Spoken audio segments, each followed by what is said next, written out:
Salut tout le monde, on se retrouve aujourd'hui enfin pour un update lecture. Je vais donc vous parler de mes lectures, si je me trompe pas ce sont les dernières du mois d'août. Donc ça date un peu. On va être plus du coup, je vous préviens, dans la romance, dans le contemporain, livre un peu doudou, sympathique et tout ça. Voilà. On commence donc avec le tome 2 des Trois Sœurs. Ouais, on y arrive. De Nora Roberts. Donc, de Nora Roberts, Juliette. Il faut bien dire les noms. Articule. Aux éditions J'ai lu. Donc ce deuxième tome s'intitule Douce Brianna. Douce Brianna. Alors le premier tome je l'avais lu en début d'année si je me trompe pas. Parce que, je sais pas si vous vous souvenez, mais j'ai lu L'Hôtel des Souvenirs de Nora Roberts qui a été un coup de cœur. C'était mon tout premier Nora Roberts et punaise, qu'est-ce que j'ai mis dans le mille avec celui-là. Et du coup je m'étais dit je veux me relancer dans une autre romance de l'auteur, tout ça, un truc bien sympa, bien douillé, et voilà. Trois Sœurs ça se passe en Irlande. Donc on voyage, j'adorais aller en Irlande et je me suis dit voilà on va voir des beaux paysages, ça va être sympa, l'écriture de l'auteur est géniale. Et du coup dans le premier j'avais aimé le début, ensuite le personnage principal donc comment elle s'appelait, Maggie, m'avait plutôt saoulée. Et on nous promet dans le synopsis qu'il y aurait une sorte d'enquête forcément parce qu'elles sont... Je vous spoil rien, elles sont deux sœurs en fait et on nous dit que le titre c'est Les Trois Sœurs, donc on se dit ah bah, c'est quand qu'elle arrive la troisième, tout ça, il va falloir la chercher, nanana. Donc dans le premier, je l'ai pas eu. J'ai trouvé un peu même l'histoire un peu superficielle, tout ça, même si les personnages étaient sympas et du caractère, j'avais trouvé ça un peu superficiel.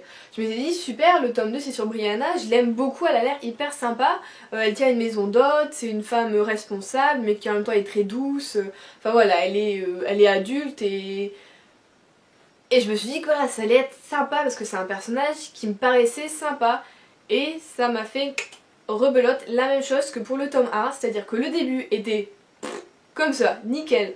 On voyait son quotidien, ce qu'elle faisait, enfin voilà, c'était vraiment bien. Le seul point noir qui est dans sa vie, c'est, comme pour Maggie, c'est sa mère. Et on découvre du coup quelques petites miettes, justement, de la troisième sœur. Mais ces petites miettes, elles sont microscopiques, hein, je veux dire, c'est réellement rien du tout. Et c'est ça déjà qui m'a fait un peu ronchonner tout au long de ma lecture. Ensuite son histoire d'amour était un peu beaucoup bizarre. Et au final son caractère, oui je l'ai aimé, mais en même temps des fois c'était trop, du coup son caractère que j'aimais bien m'a fait la détester. Ça a fait un retournement de situation et j'étais là non mais sérieusement il faut que t'arrêtes.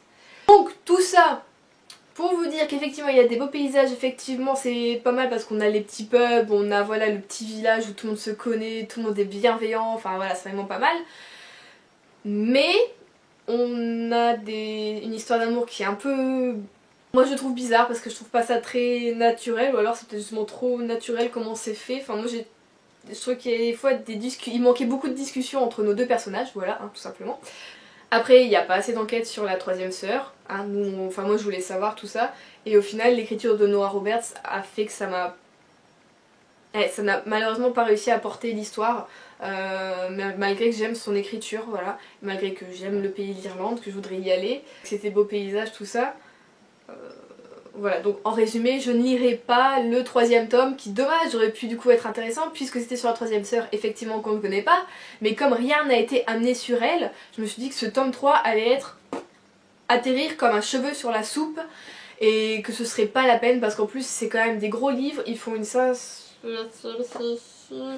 Celui-ci fait 440 pages, donc je vous dis pas que plus de la moitié de mon livre je l'ai subi, et je me suis dit que non Juliette, tu t'es torturée pour finir le tome 1, t'as fait exactement la même chose pour le tome 2, tu lis pas le tome 3, c'est pas la peine, t'as plein d'autres livres à découvrir, t'as plein d'autres romances si tu veux, j'ai déjà d'autres romances de Nora Roberts dans ma palle, donc te prends pas la tête là-dessus.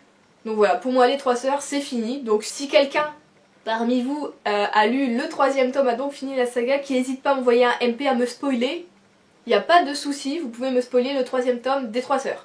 Sur cette déception, je me suis dit Juliette, il te faut quand même une valeur sûre, et plutôt un roman un peu doudou, légèrement feel good, où voilà, où j'étais sûre d'en avoir entendu beaucoup de bien, et j'en avais entendu parler voilà, sur la chaîne de Margot Liseuse, donc je me suis dit allons-y, tu l'as acheté il y a pas longtemps, et donc j'ai lu le tome 1 de Retour à Cedarcove, donc qui est La Maison d'Hôte de Debbie McCumber aux éditions J'ai lu collection de promesses. Et effectivement, c'était bien. C'était bien. Ouais, je me suis dit, bon Juliette, tu dis valeur sûre, mais t'as jamais lu aucun bouquin de l'auteur. Mais c'est vrai que j'en entendais que du bien de cette série. Le tome 2 est sorti il y a pas très longtemps, et comment dire que j'ai déjà envie de l'acheter. Donc on arrive dans la petite ville de Cedarcove. Nous sommes avec Jo-Marie, si je me trompe pas. Oui, voilà. Nous sommes avec Jo-Marie qui a malheureusement perdu son mari dans un accident à la guerre et qui, pour se reconstruire, eh bien, va ouvrir une maison d'hôte. Enfin, elle va reprendre une maison d'hôte qui était en vente. Elle a le coup de cœur, c'est beau, c'est tranquille. On a vu sur la baie de Seattle. Donc voilà, c'est beau, c'est magnifique, c'est tout ce qu'il lui faut pour se ressourcer, pour se recentrer, pour faire son deuil. Et du coup arrivent ses premiers clients qui eux aussi ont forcément des problèmes avec leur passé. Donc nous avons sa première invitée qui est Abby, qui est une jeune fille qui revient à Cedarcove. Donc voilà, elle y est née, elle y a fait son enfance.